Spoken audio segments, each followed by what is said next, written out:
Hello students, आज हम लोग जिस टॉपिक के बारे में बात करने वाले हैं उसका नाम है aggregate demand and related concept. ठीक है, काफ़ी इंपॉर्टेंट चैप्टर है। इसमें ग्राफिकली चीज़ें जो आपको टर्म्स हैं वो समझने का मौका मिलेगा। तो सबसे पहले हम स्टार्ट करते हैं एग्रीगेट डिमांड।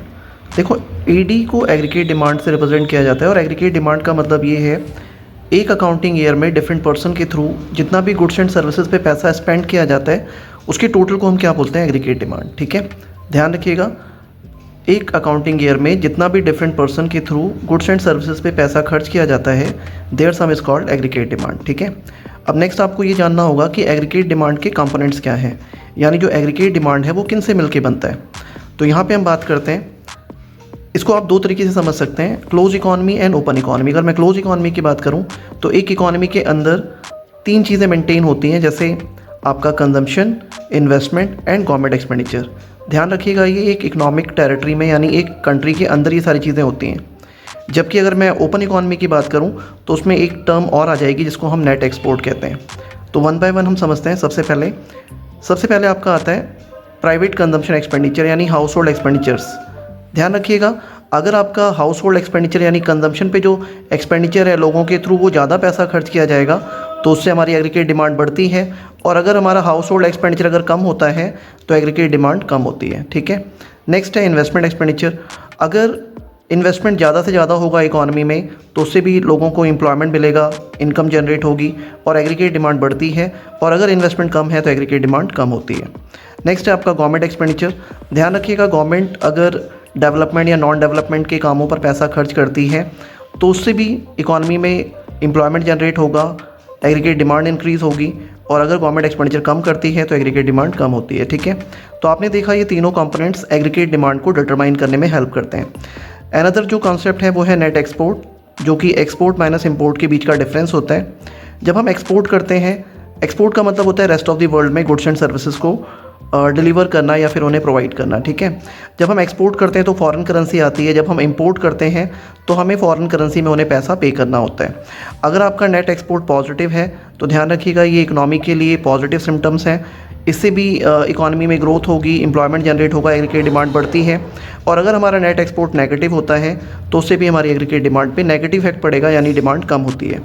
अगर हम इसको ग्राफिकली समझें तो एडी कर्व आप इस तरह से दिखा सकते हैं। यहाँ पे आई क्योंकि कांस्टेंट है, ऑटोनोमस होता है, और सी कंजम्पशन, ध्यान रखिएगा कभी जीरो नहीं होता, क्योंकि at the zero level of income आप फिर भी कुछ ना कुछ कंजम्पशन पे पैसा खर्च कर रहे होते हैं, जिसे हम आगे चल के पढ़ेंगे ऑटोनोमस कंजम्पशन कहते हैं।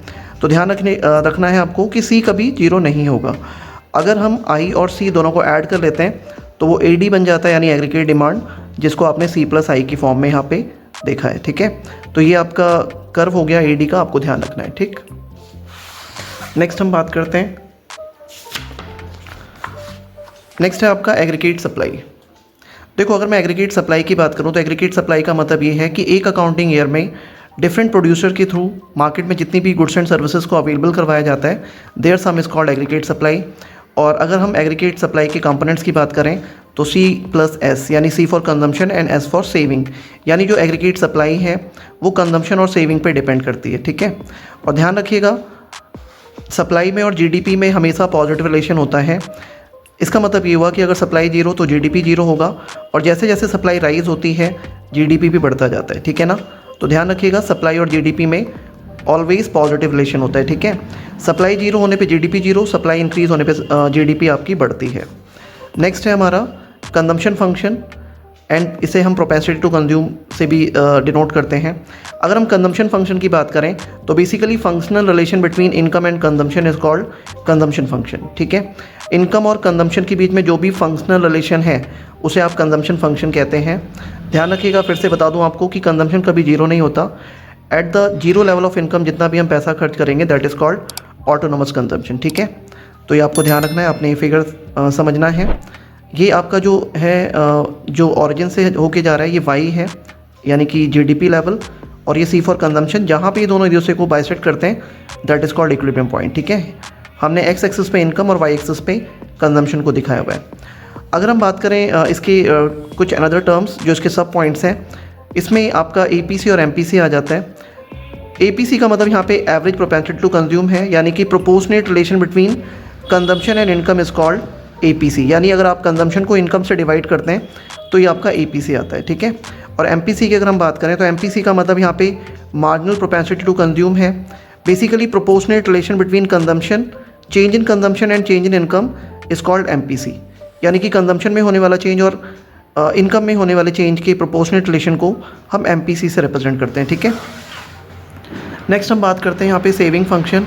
तो सेविंग फंक्शन में represent functional relation between income and saving is called saving function, ठीक है। और एक बात और ध्यान रखिएगा, आपकी जो सेविंग है वो इनकम पे मेनली डिपेंड नहीं करती है, वो कंजम्पशन पे डिपेंड करती है, यानी आप कह सकते हैं कि difference between income and consumption is called saving, ठीक है। तो हम यहाँ पे बात करेंगे functional relation between income and saving is called saving function, यानी इनकम में चेंज होने के साथ साथ सेविंग में क्या चेंजेस हो रहे हैं उसी के प्रोपोर्शनेट रिलेशन को, उसी के फंक्शनल रिलेशन को हम सेविंग फंक्शन कहते हैं, ठीक है।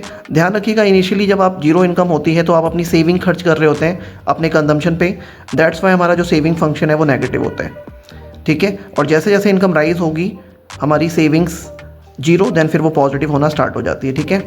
इसके कुछ सब पॉइंट्स हैं, जैसे APS यानी एवरेज प्रोपेंसिटी टू सेविंग। तो आप कह सकते हैं कि proportionate relation between savings and income is called APS, ठीक है। नेक्स्ट हम बात करते हैं MPS यानी मार्जिनल प्रोपेंसिटी टू सेविंग। तो आप इसे डिनोट करेंगे proportionate relation between change in saving and change in income is called MPS, ठीक है। यानी कि इनकम में चेंज होने के साथ साथ हमारी सेविंग्स में जो चेंज आ रहा है उसके प्रोपोर्शन को हम MPS कहते हैं।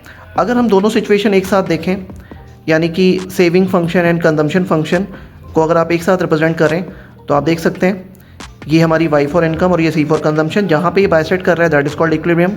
सेम एज हम सेविंग फंक्शन की बात करें तो सेविंग फंक्शन, सेविंग कर्व हमारा नेगेटिव से स्टार्ट होता है, तो यहाँ से नेगेटिव से होते हुए जैसे जैसे इनकम राइज होगी सेविंग जीरो, देन फिर यहाँ पे पॉजिटिव हो जाती है।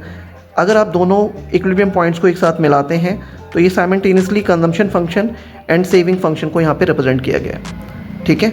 तो काफ़ी इंपॉर्टेंट है, आप इसे ध्यान रखिएगा। नेक्स्ट हम आगे बात करते हैं अनदर टॉपिक, इन्वेस्टमेंट फंक्शन। ध्यान रखिएगा, इन्वेस्टमेंट फंक्शन में investment is a autonomous terms, investment आपकी ऑटोनॉमस होती है, यानी which is never depend on a GDP, income पे डिपेंड नहीं करती है, यानी इनकम का लेवल कुछ भी हो बट आपको इन्वेस्ट तो करना ही होगा, दैट्स वाई ये आपका इन्वेस्टमेंट फंक्शन कहलाता है। और इन्वेस्टमेंट हम ऐसा कह सकते हैं कि जो हमारी स्टॉक ऑफ कैपिटल को राइज करता है, इंक्रीज़ करता है, दैट इज़ कॉल्ड इन्वेस्टमेंट।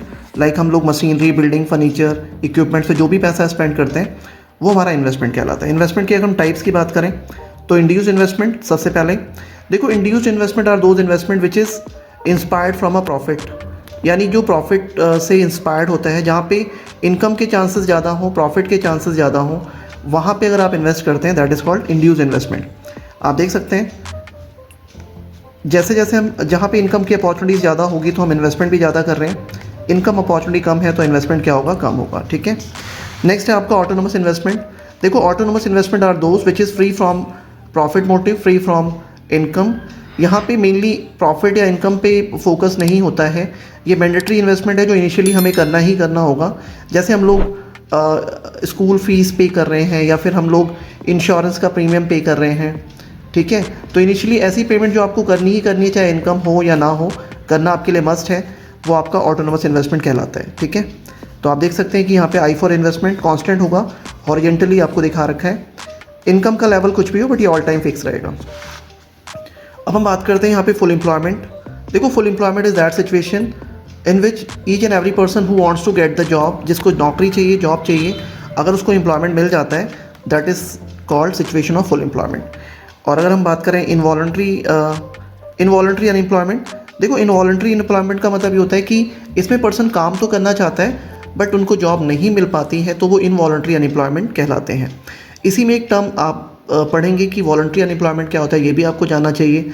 देखो, वॉलंटरी अनएम्प्लॉयमेंट का मतलब ये है, अगर आपको जॉब ऑफर की जाती है और इनिशियली आप प्रेजेंट वेज रेट पे काम नहीं करना चाहते या फिर आप जॉब नहीं ज्वाइन करते हो due to any kind of reason, तो उसे हम कहते हैं वॉलंटरी अनएम्प्लॉयमेंट। यानी इस सिचुएशन में आप अपनी इच्छा से बेरोजगार हैं, आपको जॉब ऑफर किया जा रहा है, आपको नौकरी मिल रही है बट आप करना नहीं चाहते, ठीक है। तो यहाँ पे जाके ये टॉपिक ख़त्म हो जाता है, ये चैप्टर काफ़ी इंपॉर्टेंट है, आप इसे नोट डाउन कर लीजिएगा, स्क्रीनशॉट ले लो, और कोई भी डाउट आता है तो आप कमेंट करें, और चैनल पे फर्स्ट टाइम है तो सब्सक्राइब करें, बेल आइकन को ज़रूर दबाएं ताकि इस तरह की प्रीशियस इन्फॉर्मेशन आपको मिल सके। Thank you very much.